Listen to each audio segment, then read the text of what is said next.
آها.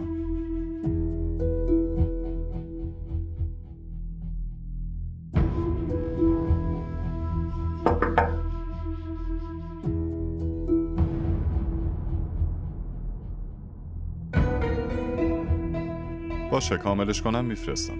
حتما.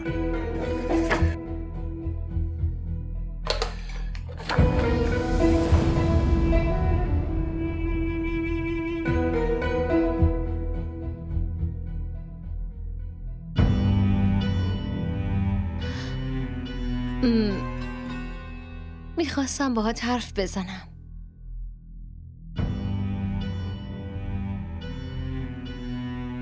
بشین.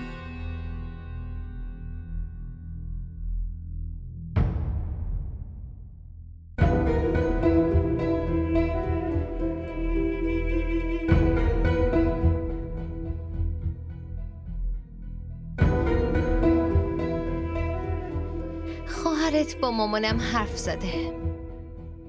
یه پیشنهادی داده. گفته که اگه 200,000 تا بگیرم از شکایتم منصرف شم به نفعمه. 200,000 تا. این همه بی‌انصافی در حقم کردی و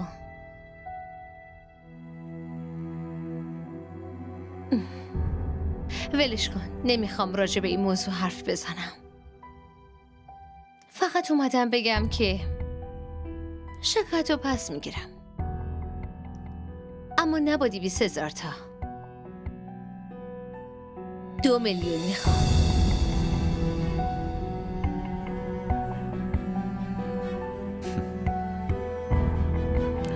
باشه.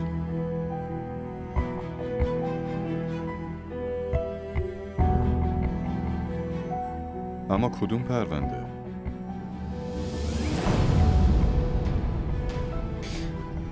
اون که تو جلسه اول بسته شد رفت.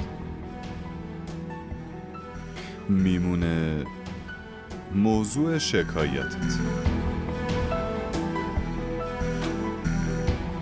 اونم که بی اساس بود. 2 میلیون.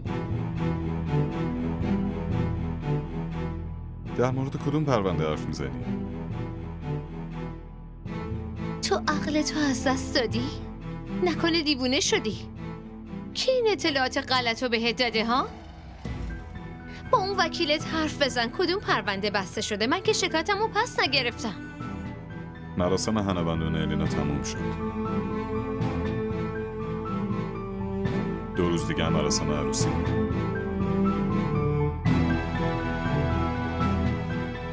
حالا خیلی با دقت به من گوش کن. از امروز به بعد دیگه پاتو تو شرکت من نمیزنی.